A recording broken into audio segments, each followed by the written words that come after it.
My name is Jacob Coker, and this is my presentation for Foundations in Emergency Management about instructional systems theory and its impact on emergency management training. Instructional systems theory plays a big part of emergency management training at all levels.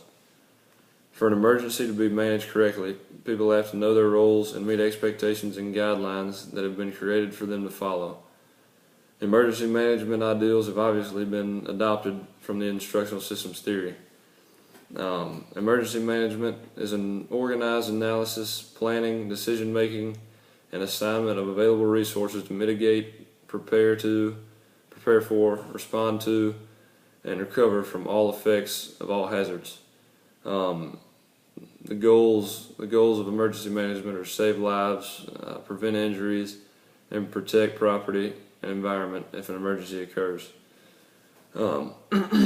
Instructional systems theory uses a lot of different methods to teach people certain material. The methods change all the time based on new information or past experiences.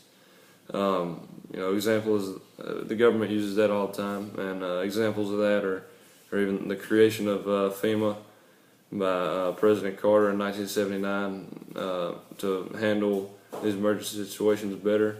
And another one is the Disaster Relief Act of 1974, which was created so that all levels of government could prepare for emergencies and create strategies that would prevent too much cost. Instructional systems put steps in place to follow for each situation and stay organized and achieve goals.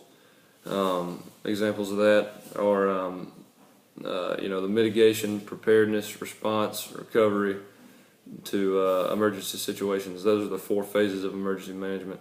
Another one is the bottom-up implementation system. That's going from local, state to national government and assistance in emergency management. And finally, one of the ways that the instructional systems theory teaches people is by putting them in certain situations. And the National Response Framework trains public officials through an integrated emergency management course, and it puts them through a series of situations where they have to make decisions in stressful environments, and it just makes them more comfortable in these situations, allowing them to handle more, and so when it really does happen, they'll know what to do and they'll know what steps to follow in order to get the job done. And that's really how the instructional systems theory is impacts emergency management training.